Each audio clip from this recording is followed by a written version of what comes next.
안녕하세요. 조선일보 경제부의 박사기자 방현철입니다. 지금은 생방송으로 보내드리는 방현철 박사의 월스트리트 시간입니다. 매일 아침 8시 이 시간에는 글로벌 경제의 신호등이자 알람시계인 월스트리트의 주요 이슈를 3가지 포인트로 정리합니다. 그리고 차례차례 이슈를 격파해 볼 텐데요. 그럼 6월 4일 금요일 생방송 방현철 박사의 월스트리트 게스트를 소개해 드리겠습니다. 미래에셋증권 글로벌 주식 컨설팅 팀의 성창경 선임 연구원님 나와 계십니다. 안녕하세요. 안녕하십니까. 한 일주일 만에 뵙는 것 같네요. 일주일 만에 뵙습니다. 그 한 일주일 동안 뭐 지수는 거의 움직임이 없었잖아요. 뭐 이렇게 네네. 크게 큰 움직임이 없었는데 좀 분위기가 어떤 것 같아요? 그 고객들 분위기? 조금 이제 행보 기간이나 이런 게 길어지면서 네. 조금 이제 피로도가 그러니까 약간 쉬어가면 조금 이제 숨을 돌린다고 볼 수가 있는데 이 구간이 길어지니까 조금 이제 힘들어 하시는 분들 힘들어하시는 분들도 계시고요. 왜냐면 근데 저희는 뭐, 알파를 계속 내야 되니까. 시장 초과 수익률. 예. 근데 뭐 또 좋은 주식 고르신 분들은 상당히 또 좋았다는 얘기가 있던데요. 그렇죠. 근데 뭐 지난주에도 제가 의견 네. 드렸던 그 밈스탁 같은 네. 거는 뭐 의견을 그렇게 드린 것처럼 사실 고객분들한테 권하기가 쉽지가 않거든요. 안 하는 게 맞는 거죠. 그러다 보니까 그런 주식이 크게 오르는 상황에서 조금 저희가 정통적으로 좋아했던 주식들은 움직임이 부진하다 보니까 조금 어려운 부분이 같습니다. 밈 주식 얘기하시니까 어제 크게 올랐다가 또 오늘 또 많이 떨어지고 그랬어요. 그러니까 상당히 출렁임이 크니까 그런 걸 투자할 때 상당히 조심해야 될 것 같습니다. 그럼 이렇게 해서 오늘 성창경 선임 인사를 좀 나눠봤고요. 본격적으로 시작하기 전에 제가 좀 월가 브리핑을 잠깐 들려드리겠습니다. 4일 새벽에 끝난 월가 증시에서 다우지수는 0.07%, S&P 500은 0.36% 떨어졌습니다. 특히 나스닥은 1.03% 하락하면서 하락폭이 컸습니다. 이날 발표된 ADP 연구소의 5월 민간 부분 고용은 전달보다 97만 8천 명이 늘어나서 월가 전망인 68만 명을 넘어섰습니다. 그리고 지난달 29일 끝나는 주간 실업수당 청구 건수도 38만 5천 건으로 팬데믹 시작한 이후에 처음으로 40만 건 아래로 떨어졌습니다. 미국 경기 회복에 따라 고용 사정도 좋아지고 있다는 뜻입니다. 자, 이런 상황에서 오늘의 월스트리트 3가지 포인트로 제가 정한 거는요. 첫 번째, 일자리 증가는 테크주의 악몽? 두 번째, 회사채 매각 정도엔 무덤덤한 시장. 세 번째, 중국 59개 기업의 미국인 투자 금지. 이렇게 꼽아봤습니다. 요 3가지 포인트를 가지고 오늘 하나하나 이슈를 격파해 보도록 하겠습니다. 첫 번째 포인트는 일자리 증가는 테크주의 악몽? 뭐 이런 얘기인데요. 그 아까 브리핑에서 말씀드렸듯이 그 5월 고용, 민간 고용 뭐 또 지표도 좋게 나왔고요. 그다음에 뭐 실업 수당 청구 건수도 좀 적게 나오면서 그것도 또 좋은 거죠. 고용이 좋게 나왔는데 테크주 그러니까 저기 그 나스닥 그 1% 가까이 떨어졌어요. 이게 사실 그간 계속 나오는 현상이 다시 벌어진 건데 이런 현상이 왜 벌어지는지 좀 설명을 좀 해주시죠. 뭐 계속 시장에서 이야기 나오는 결국 금리 쪽인 거라고 보시면 될 것 같고 뭐 추가적인 설명은 그냥 업데이트 위주로 좀 말씀드리면 어제는 이제 금리랑 법인세 이슈가 같이 있었다라는 부분이고 금리가 이제 고용이 좀 올라온 수치로 보면은 뭐 그렇게 크지 않을 수도 있고 또 보면은 연속 실업수당 청구라고 해서 계속 이제 실업인 분들도 아직 많으세요. 아직 많은 상태예요. 근데 이제 시장에서 충분히 예상이 가능한 거는 일단은 뭐 실업급여 때문에 많이 인센티브를 주다 보니까 취직을 안 하는 부분이 지금 보면은 이제 공화당 주를 위주로 해가지고 빨리 지금 끊으려고 한다. 실업수당들을 좀 뭐 더 주던 걸 덜 준다. 뭐 특히 이런 이제 공화당이 나오죠? 그런 부분을 약간 공화당 주지사들이 있는 주에서 거기서 이제 금방 정상화를 하려고 하는 부분이 충분히 예상 가능한 경로고 또 하나는 이제 그 특히 부모님들이 그 애들이 학교 안 가면은 일을 잘 복귀를 못 하잖아요. 이제 그 부분도 학교가 리오프닝 하면서 하게 되면은 충분히 이제 이 자리로 복귀할 수 있다. 우리나라는 학교를 많이 지금 다 가고 있는데 많이들 가고 있는데 미국은 아직 그 학교 안 가는 등교 안 하는 학교가 많은가 봅니다. 맞습니다. 그 충분히 예상 가능한 경로가 아무튼 되면서 숫자가 약간 올라오긴 했지만 그런 부분이 이제 금리에 반영되는 부분이 있었던 것 그러니까 같고. 말씀하신 대로 아까 그 40만 명보다는 적게 38만 예. 이렇게 나왔지만 원래는 한 20만 건 정도 청구잖아요. 그러니까 아직은 네네. 좀 많은 수준인 예, 거죠. 예, 그러니까 맞습니다. 지속성 청구가. 예. 그리고 뭐 어제 또 금리 관련해서 뭐 일부 뉴스 플로우를 보면은 이제 글로벌리 어제 미국이 이제 간만에 조금 올랐지 않습니까? 금리가 한 1.62 정도로 해가지고 했는데 방향성인데 러시아 같은 경우도 지금 4월에 한 50bp 올리면서 시장을 좀 놀래켰던 적이 있는데 이번 달에도 원래는 뭐 그냥 조금 소폭 올린다라고 했던 게 어제 블룸버그나 보도를 보면은 한 50bp까지 올릴 수 있지 않냐. 그런 50bp 그러면 0.5 맞습니다.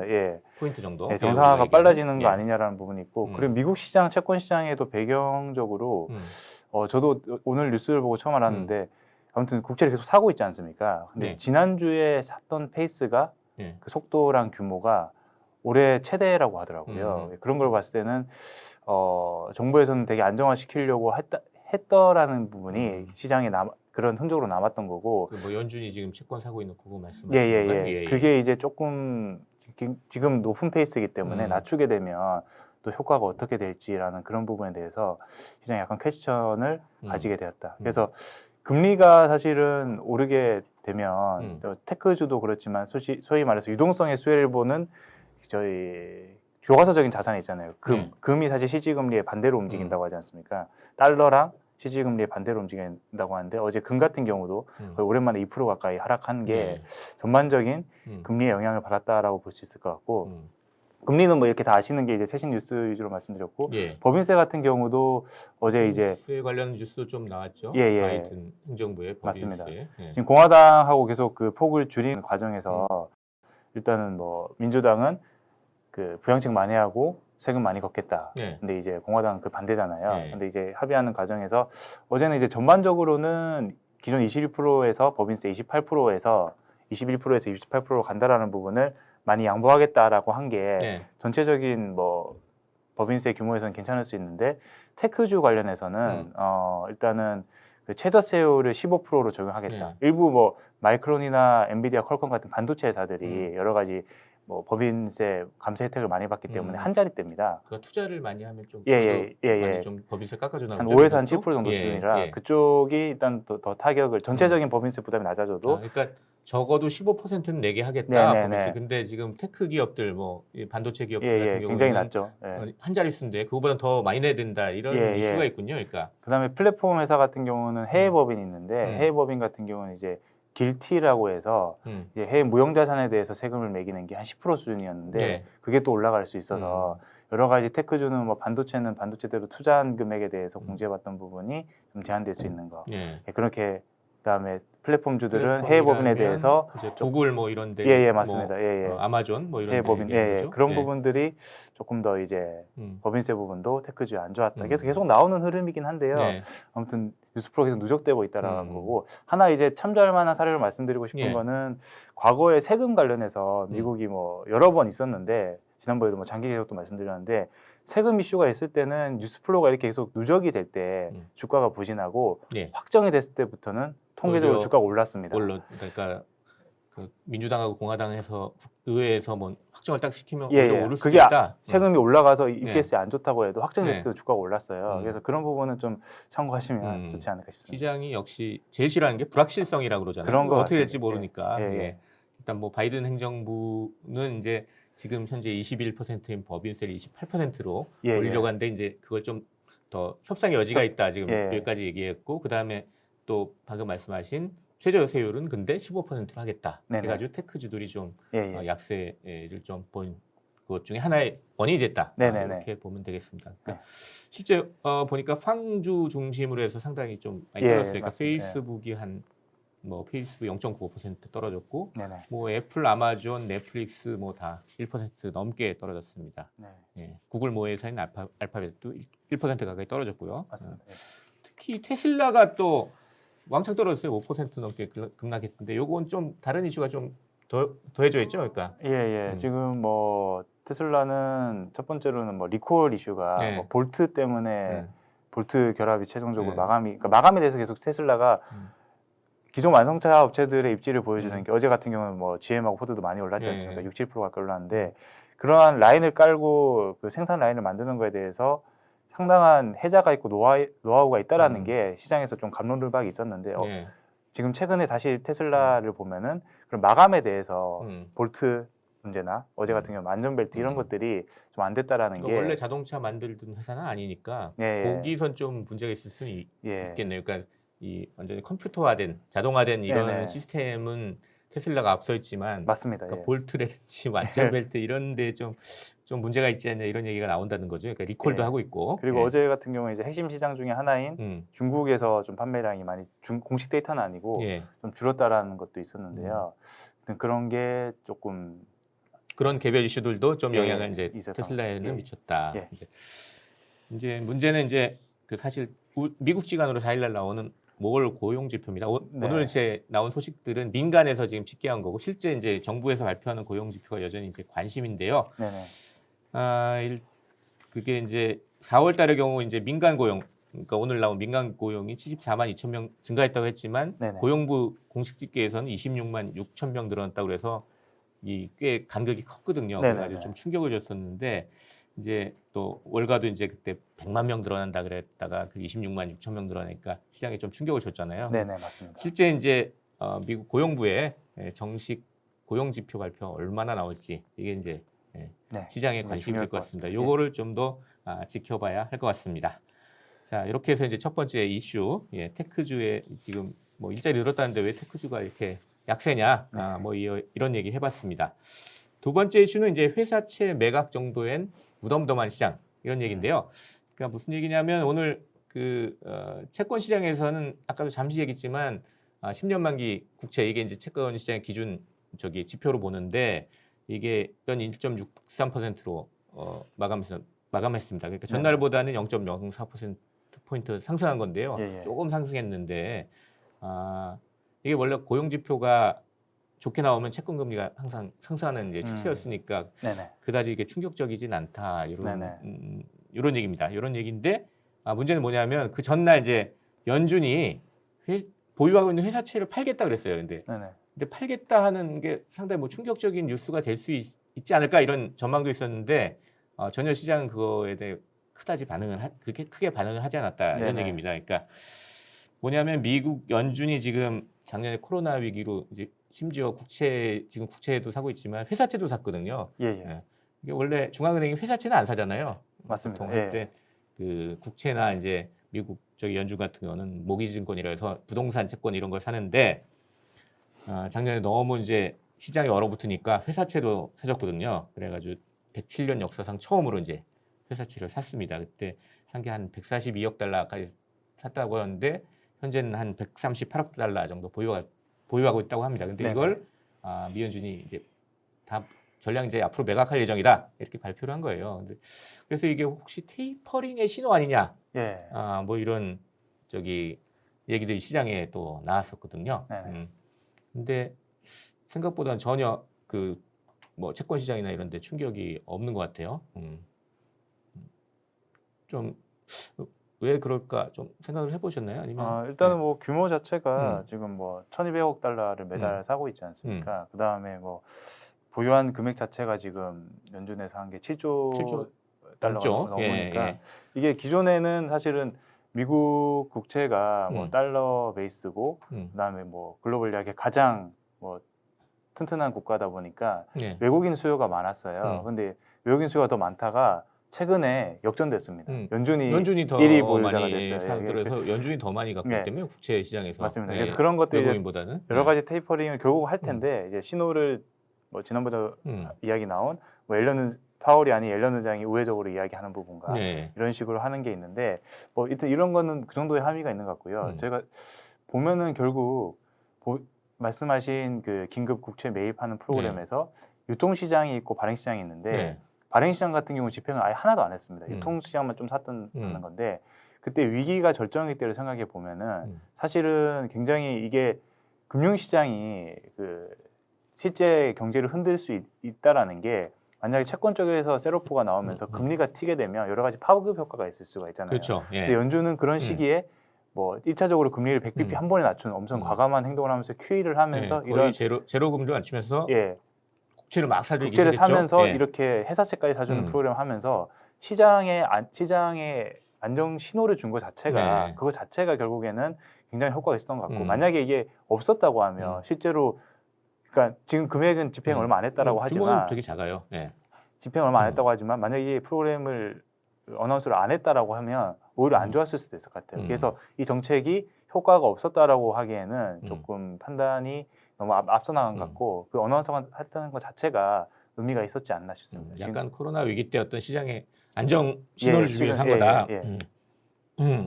그러니까 미국 회사채 시장 규모가 한 10조 달러 되니까 지금 뭐 나온 뭐 138억 달러 이 수준 사실 얼마 안 되거든요. 맞습니다. 그러니까 그 세 발의 피 수준인데 어떤 신호 정도였지 큰 뭐 시장에 영향을 미치는 실제로 그런 건 아니다. 근데 테이퍼링은 이제 바로 뭐 이렇게 시작하는 건 아니고 지금 시장에서 이제 얘기하는 게 먼저 이제 연준이 좀 신호를 좀 주고 나서 한 내년쯤 시작하지 않겠냐. 뭐 이렇게 얘기하잖아요.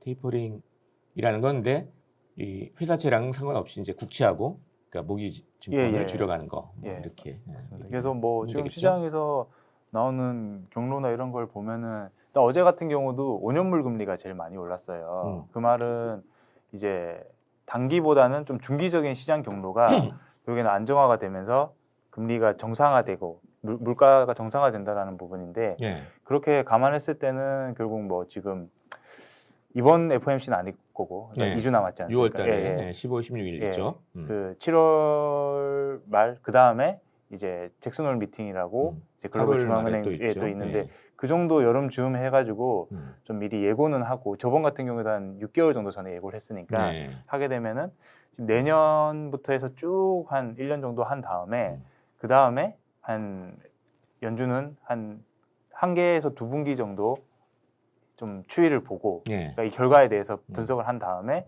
결국에는 이제 금리 인상을 할 수 있다라는 경로가 지금 많이 조금 남아 있는 것 같아요. 그러니까 존 윌리엄스 뉴욕 연방은행 총재가 뭐 아침에 새벽에도 또 얘기했는데 테이퍼링까지 가기에는 상당히 거리가 멀다 뭐 이렇게 얘기했으니까 조금 거리는 좀 있어 보입니다. 현재까지는. 그러니까 그래서 그런지 이런 회사채 매각 정도 가지고 이제 시장은 뭐 충격을 받지 않는 것 같습니다. 이렇게 해가지고 두 번째 이슈를 좀 정리를 해보고요. 세 번째 이슈를 좀 넘어가 보겠습니다. 이 바이든 대통령이 이제 오늘 새벽에 미국인의 투자를 이제 중국 기업들에 대해서 이제 금지를 하는 행정명령에 서명을 했는데요. 이게 59개. 그러니까 트럼프 때는 48개였는데 이게 더 늘어난 거예요. 특히 이제 핵심이 이제 다들 이제 외신이 보도하는 게 화웨이를 비롯해서 해서 화웨이를 또 때리고 있습니다. 뭐 계속 지금 때리고는 있지만 이게 분명하게 리스트를 또 확대하면서 이거를 뭐 타깃을 삼아가지고 지금 좀 목줄 제기를 하고 있는 것 같아요. 요 행정명령은 이제 8월 2일부터 이제 적용된다고 하는데 왜 이렇게 뭐 바이든 행정부가 이렇게 나서가지고 또 화웨이 때리기 나서는지 목줄 제기 나서는지 그 이유가 뭔가 뭐 좀 설명을 좀 부탁드리겠습니다. 뭐 잘 아시는 이제 지난 몇 년간 해자가 되었기 때문에 결국에는 중국이 그 보조금을 통해서 일부 그 특정 테크를 많이 지원을 하고 있지 않습니까? 그런 부분이 과거에는 별 문제가 안 됐고 사실 중국이 생산 공장을 하면서 글로벌 경제를 되게 긍정적으로 촉진시키는 역할을 했다라면 지금 보면은 이제 미국이 성장률이 낮아지는 가운데 중국이 높아지다 보니까 지금 GDP로 한 70% 정도까지 중국이 따라왔고요. 예전에 일본이 그때 위협할 때는 한 절반이 안 되었지 않습니까? 그래서 70%까지 따라온 상태에서 지금 미국이 올해는 많이 성장하겠지만 한 20% 정도 성장이 수렴하고 중국도 좀 낮아져서 6% 정도의 성장이 수렴하게 되면 한 2030년 안에는 GDP를 넘어서게 되는 게 충분히 예상 가능한 경로가 중국이 이제 미국을 넘어선다 GDP로 따져가지고 그렇게 되는 걸 하나를 좀 저해시키겠다는 것도 있겠지만 결국에는 그렇게 된다 할지라도 기술 분야의 패권은 절대 내줄 수 없다. GDP 양쪽으로는 걔네가 혹시 넘어설지라도 그런 부분이 계속 이야기가 나오는 게 있는 것 같고요. 기술 패권은 쥐고 있겠다 미국이. 예. 그래서 그런 부분은 확실히 이제 미국이라는 국가 주체에서 똑같이 생각하는 것 같고 두 번째 이제 정치적으로 봤을 때 기존에는 사실은 이제 공화당이 조금 더 중국이나 이런 것들을 뭐 약간 흑색 선정 비슷하게 조금 더 자극적으로 트럼프 대통령 때 엄청 때렸잖아요. 어필을 해가지고. 많이 했지 않습니까? 그래서 사실은 이제 공화당 지지자들이 그런 부분을 굉장히 지지했었고 민주당은 좀 덜 했었는데 결국 작년에 이제 코로나 이후에 민주당도 똑같이 이제 중국을 굉장히 싫어하는 게 비율이 올라오면서 지금 거의 뭐 미국 인구의 70% 80% 가까이가 중국을 지금 싫어하는 형태. 그래서 정치적인 뭐 필요성이라고 하기 좀 그렇고 정치적으로 봤을 때 이렇게 때리고 여러 가지 하는 게 충분히 효과가 있고 좋을 수 있다라는 부분도 있는 것 같습니다. 그런 부분도 있고요. 그 다음에 또 하나는 그 아무튼 코로나를 극복하고 하는 과정에서 그 미국이 이제 자국 투자를 많이 하지 않습니까? 투자를 하는 부분에 있어서 결국 중국 업체 그 자본이 들어가는 것보다는 미국 자체적으로 투자를 하는 게 좀 필요하니까 더 이런 필요성이 커진 것 같고요. 어제도 보면은 발표한 정책이 한 280조 원이 되는데 그 중에서 그 한 200조 원 가까이가 미국 전반적인 기술 강화에 투자되고 특히 그 중에 한 절반 넘는 금액이 상당한 금액이 그 반도체 위주로 해서 투자하는 부분이 결국에는 그 자국 투자를 하는 것도 여러 가지 효과가 있지 않나. 이런 중국 기업들의 미국인들 투자가 들어 있으니까 그걸 빼가지고 자국으로 좀 돌리고 싶다. 니즈가 더 올라간 것 있다. 같습니다. 그 세 가지로 정리를 해주셨는데 첫 번째 그 중국의 GDP가 점점 커지니까 경제가 커지니까 이거를 억제하고 싶어하는 거. 두 번째 공화당, 민주당 공이 같이 한번 합심해서 해보겠다 하는 거. 세 번째 이제 그 해외로 나가는 투자를 미국 국내로 돌리기 위한 뭐 하나의 정책 뭐 이런 식으로 이런 세 가지가 합쳐져 가지고 지금 바이든 행정부도 중국 기업들 때리기, 특히 화웨이 때리기에 나서는 거 아니냐 이렇게 보면 되겠네요. 근데 특히 미중 갈등이 심화되면은 주식 시장에도 악재가 될 수 있잖아요. 이게 트럼프 맞습니다. 때도 무역 갈등하면서 이제 악재로 작용하기도 했는데요. 근데 뭐 이렇게 좀 너무 또 강하게 또 나가지 않겠다 이런 의견들도 있잖아요. 뭐 맞습니다. 그래서 보시면은 뭐 미중 갈등 인디케이터라고 해서 뭐 블룸버그도 있고 고드만삭스도 있고 한데 그게 지금 거의 이미 최고치를 찍었는데 주가 수준은 3년 전과 다른 상황입니다. 그래서 일단은 한번 나왔던 이슈가 전반적으로 더 격화되지는 않지 않냐라는 부분이 일단 사례를 보면은 최근 지난달에 이제 하웨이 같은 경우는 이제 그러한 하웨이가 죄송합니다. 샤오미 같은 경우에 그 투자나 이런 막은 블랙리스트에 올랐던 부분이 미국 법원에서 결국엔 또 아니라고 했었지 않습니까? 행정부는 세게 나가도 법원은 또 아니라고 할 수 있다. 법원이라는 부분이 있고 그다음에 최근에 이제 그 중국의 외교나 이런 걸 좀 보면은 사실은 중국이 아까 말씀 GDP도 있지만 소비 측면에서는 글로벌 거의 최대 국가로 이미 올라온 상황인데 중국 컨슈머들이 굉장히 파워가 세서 유럽 국가들이 좀 이제 거기에 굉장히 노심초사하잖아요. 왜냐하면 와서 관광도 많이 해야 되고 명품도 많이 사야 되는데 특히 유럽이 그게 조금 취약할 수 있다라고 보는데 최근에 같이 투자를 협정하기로 했던 것도 굉장히 딜레이 시키면서 유럽에서도 조금 이거가 과거랑 다른 그런 스탠스를 취하고 있습니다. 강경한 태도로 뭐 바뀌고 있다. 코로나도 있었고 유럽도. 그러다 보니까 이제 시진핑 정부도 요번 6월 초에 6월 1일로 기억하는데요. 그저께 3일 전으로 기억하는데 이제 시진핑이 이야기한 게 좀 사랑스러운 중국이 되자고 하면서 이미지 쇄신에 대해서 약간 꼬리를 내리네요. 그러니까. 그래서 그런 사례를 보면은 미국이 강하게 나왔을 때 중국도 강하게 받아치는 게 여력이 조금 떨어지는 부분이 완전 계속 확인되고 갈등까지 있다. 가기는 좀 힘들 수도 있다. 어려울 수도 있다. 그런 게 있는 것 같습니다. 그리고 또 보면은 그 최근에 인플레 이슈가 많지 않습니까? 그거 관련해서 이제 미중 대표가 지금 만나고 있는데 인플레를 촉발하는 게 관세도 무역 이제 트럼프가 했으니까 또 트럼프의 관세니까 이 바이든 행정부는 그걸 좀 낮추려고 할 수도 있겠네요. 관세 효과가 있다라고 계속 중국이 어필하고 미국도 거기에 대해서 그렇게 싫은 내색은 하지 않아요. 근데 이게 만약 되면 엄청난 서프라이즈일 수 있는데 그렇게 되겠다라는 거라기보다는 최소한 여기서 관세가 더 올라가거나 그러지는 않을 것 같다. 어제 같은 경우는 상무부가 뭐 이야기가 잘 되고 있다 이렇게 했던 중국에서는 계속 그런 신호를 보내고 있습니다. 이야기가 잘 되고 있다라고 시장에 보내고 있는데 미국에서는 약간은 이제 네. 아직 팔짱이 끼고 있는 형태인데 네. 결국엔 전반적으로 봤을 때 지난 처음에 시작했을 때만큼은 대지는 충분히 절대 그만큼의 시장 이슈는 아니지 않을까 싶습니다. 예.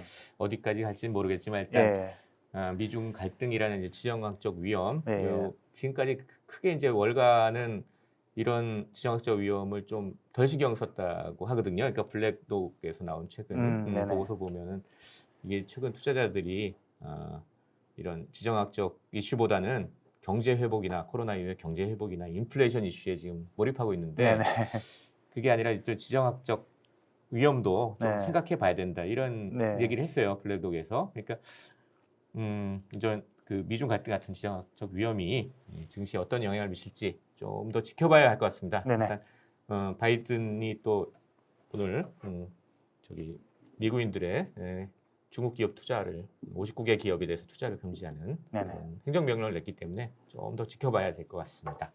자, 이렇게 해가지고 쭉 세 가지 이슈를 같이 송창경 선임하고 좀 얘기를 해봤고요. 이제 세 가지 포인트를 한 줄 평으로 요약해 보겠습니다. 첫 번째, 그 일자리 증가 소식이 나오자 팡주를 중심으로 해가지고 테크주가 일제히 떨어졌습니다. 작년에 투자자들에게 가장 많은 수익을 안겨줬던 게 테크주들인데 올해는 경제 회복세가 완연해지면서 완전히 좀 다른 모습을 보이고 있습니다. 테크주 투자에 좀 조심해야 될 것 같습니다. 둘째, 미국 연준이 보유하고 있는 회사채를 팔겠다고 했지만 시장 반응은 무덤덤합니다.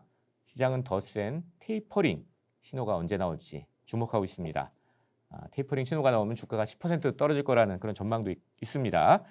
테이퍼링에 촉각을 세워두시기 바랍니다.